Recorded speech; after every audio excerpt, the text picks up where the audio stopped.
Welcome to Pratap Classes. दोस्तों, Pratap Classes के YouTube channel पर आपका स्वागत है। आज है 13 दिसंबर 2023 और 13 दिसंबर 2023 के जितने भी इंडिया और वर्ल्ड के जो करंट अफेयर्स के क्वेश्चन बनते हैं, आज उनका हम डिस्कशन करेंगे। पूरा वीडियो ध्यान से देखना और लास्ट में आपसे क्वेश्चन पूछूंगा जिनके जवाब आपको कमेंट बॉक्स में देना होगा। आज अपनी पढ़ेंगे कि भजन लाल शर्मा राजस्थान के नए मुख्यमंत्री बने। प्रसिद्ध हिंदी लेखिका को 33वां व्यास सम्मान दिया गया और दो देशों के बीच विनबैक्स 23 सैन्य अभ्यास हनोई में आयोजित। इनकी आज हम चर्चा करेंगे। तो डेली आपको सुबह 7 बजे करंट की क्लास मिलती है पूरे लेटेस्ट न्यूज के साथ, ताजा आपको करंट की क्लास। तो सारे साथी एक बार वीडियो को लाइक शेयर करेंगे और जो भी विद्यार्थी हमारे इस चैनल पर नहीं है तो जरूर आप चैनल को सब्सक्राइब करें और इसके पास लगे बेल आइकन का घंटा दबाएं ताकि हम जैसे ही वीडियो अपलोड करें उसका नोटिफिकेशन आप तक पहुंच जाएगा। सभी साथियों को गुड मॉर्निंग। सबसे पहले हम कल के क्वेश्चनों को रिवाइज कर लेते हैं। हाल ही में मोहन यादव किस राज्य के नए मुख्यमंत्री बने? तो ये मध्य प्रदेश के। जलवायु परिवर्तन प्रदर्शन सूचकांक में भारत की वर्तमान में रैंक 7वीं रैंक।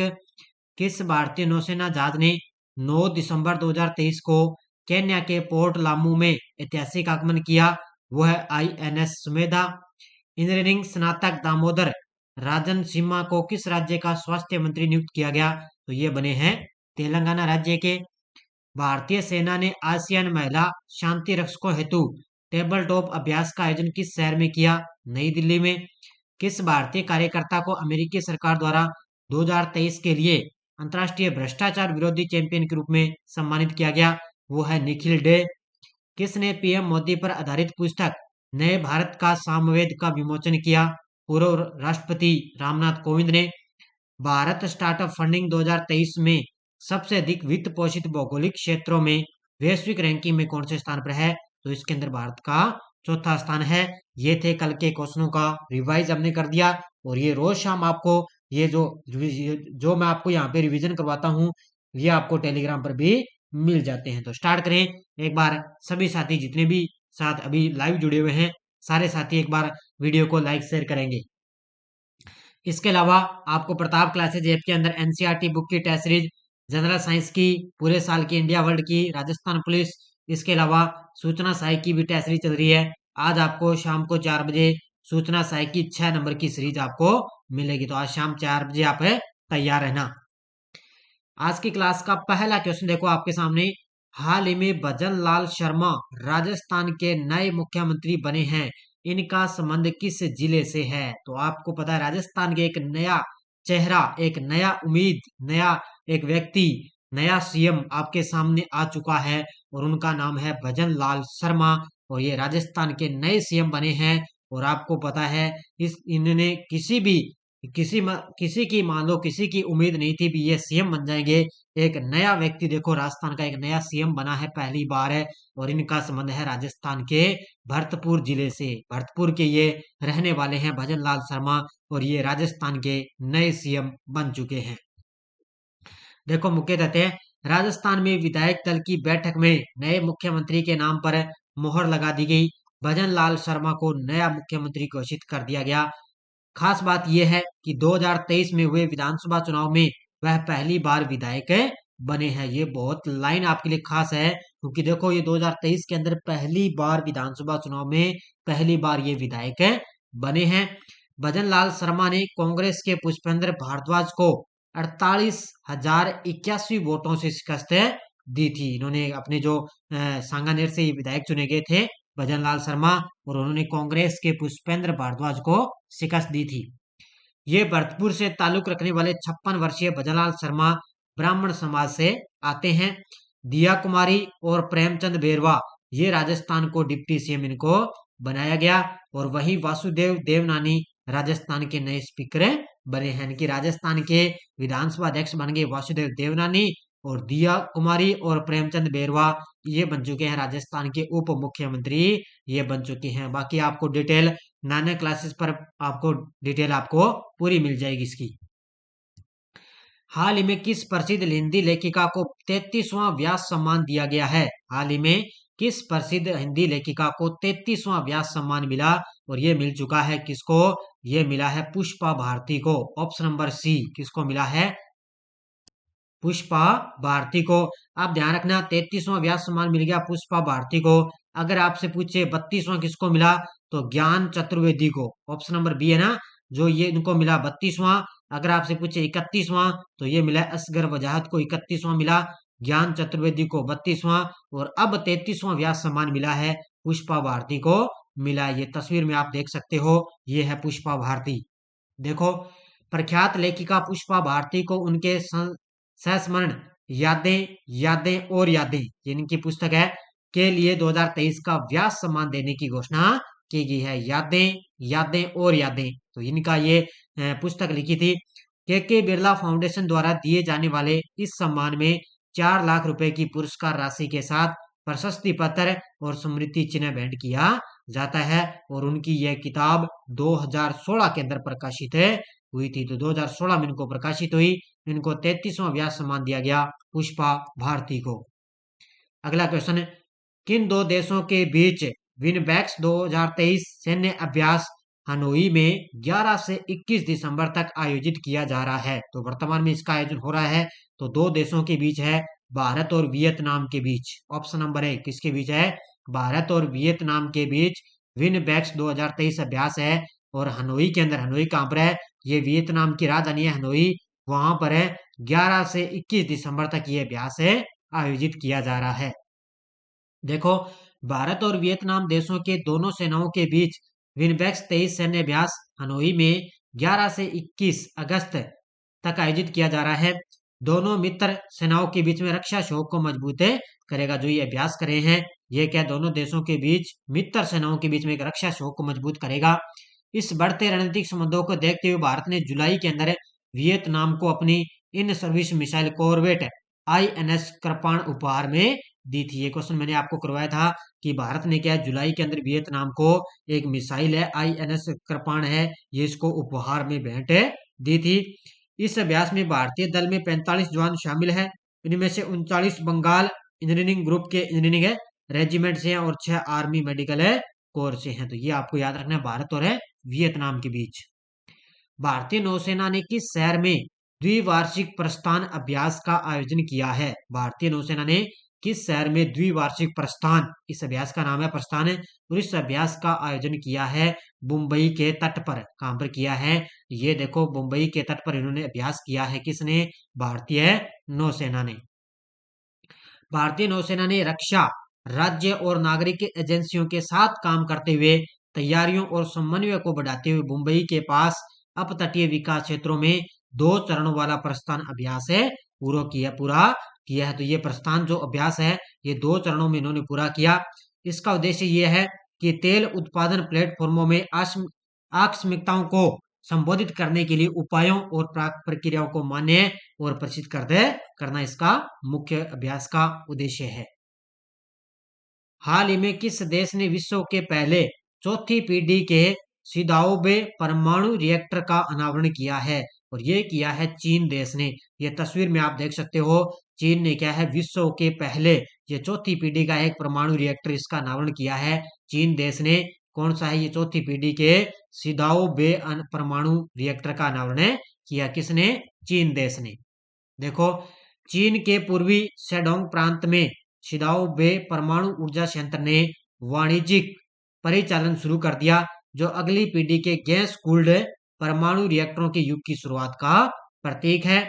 इसमें चीन का ये फायदा ये होगा कि ये कार्बन उत्सर्जन को कम करेगा और एक अस्थायी ऊर्जा भविष्य को सुरक्षित करने की चीन की प्रतिबद्धता के लिए विकास का महत्वपूर्ण, ये चीन के लिए बहुत ही जरूरी है, क्योंकि चीन के अंदर ये अच्छी ऊर्जा को सुरक्षित करेगा और ये एक चीन के अंदर एक विकास भी महत्वपूर्ण करेगा। तो ये इन्होंने एक विश्व का पहला जो चौथी पीढ़ी का परमाणु रिएक्टर का अनावरण किया है।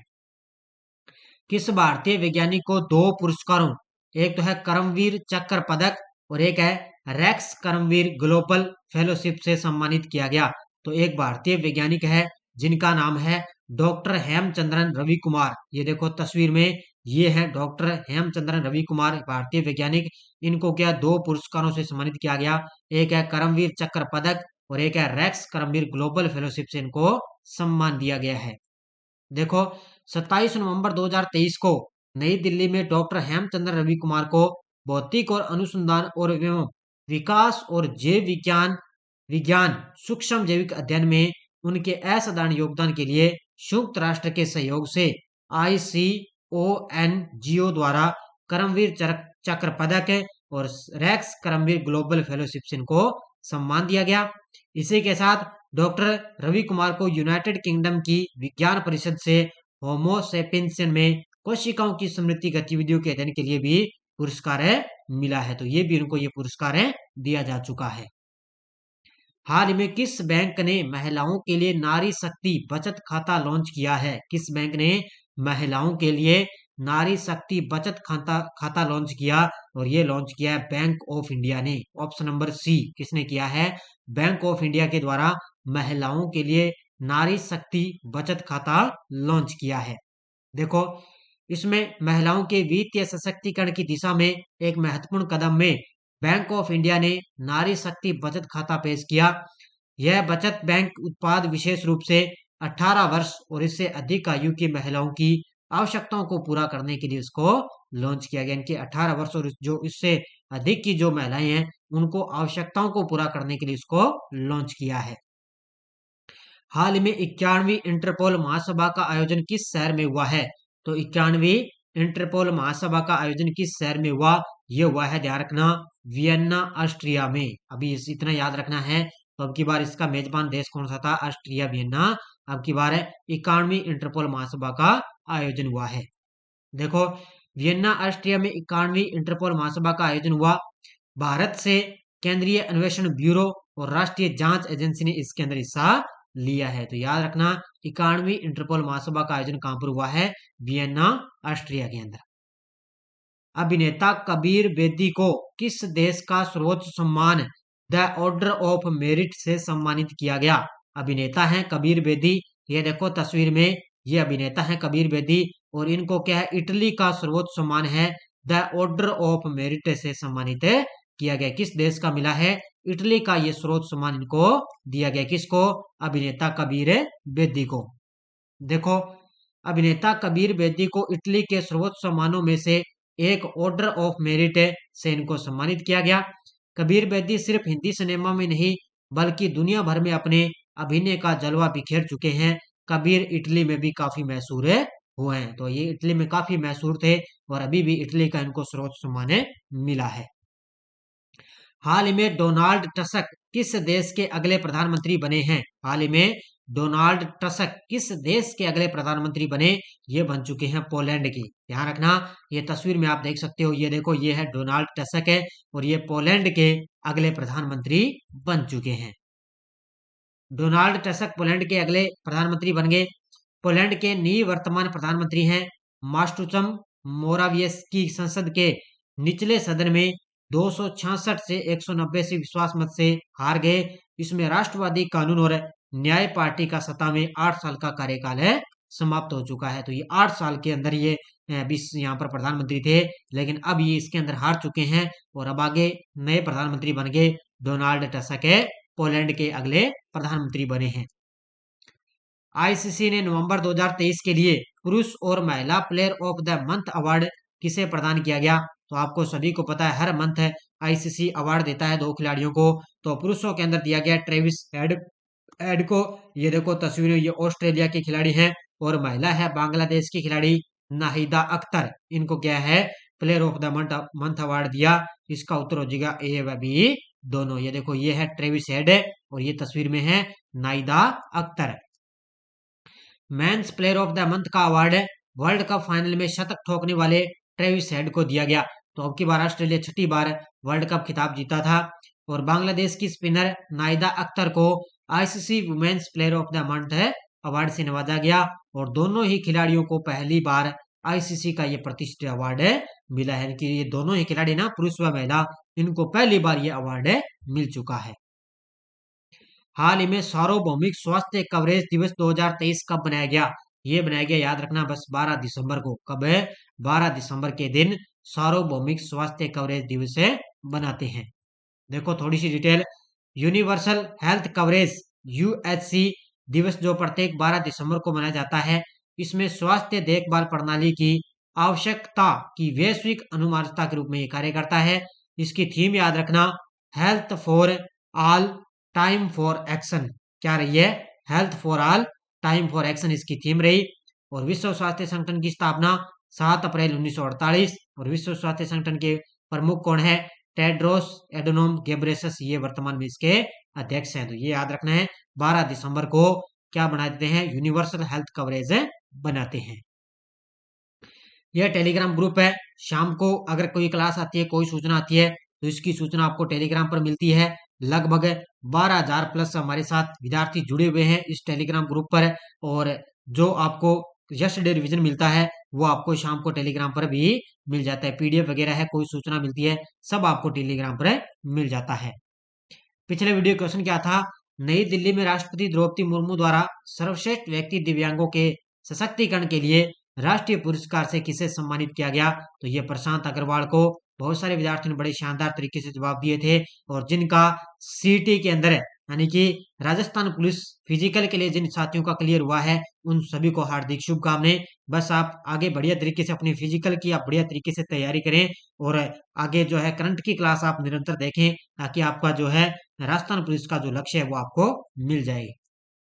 अब देखो क्वेश्चन फॉर यू, किस शहर में देश का पहला बुलेट ट्रेन स्टेशन बनकर तैयार हुआ? बेंगलुरु, इंदौर, भुवनेश्वर, अहमदाबाद। इसका जवाब आपको कमेंट बॉक्स में देना है। तो ये थी आज की अपनी बढ़िया तरीके से क्लास। बाकी आपको रोज शाम 4 बजे आप तैयार आ करो, कोई ना कोई क्लास आपको 4 बजे मिलती रहेगी। तो ये सारे साथी एक बार वीडियो को ज्यादा लाइक शेयर करते रहना। धन्यवाद। जय हिंद, जय भारत।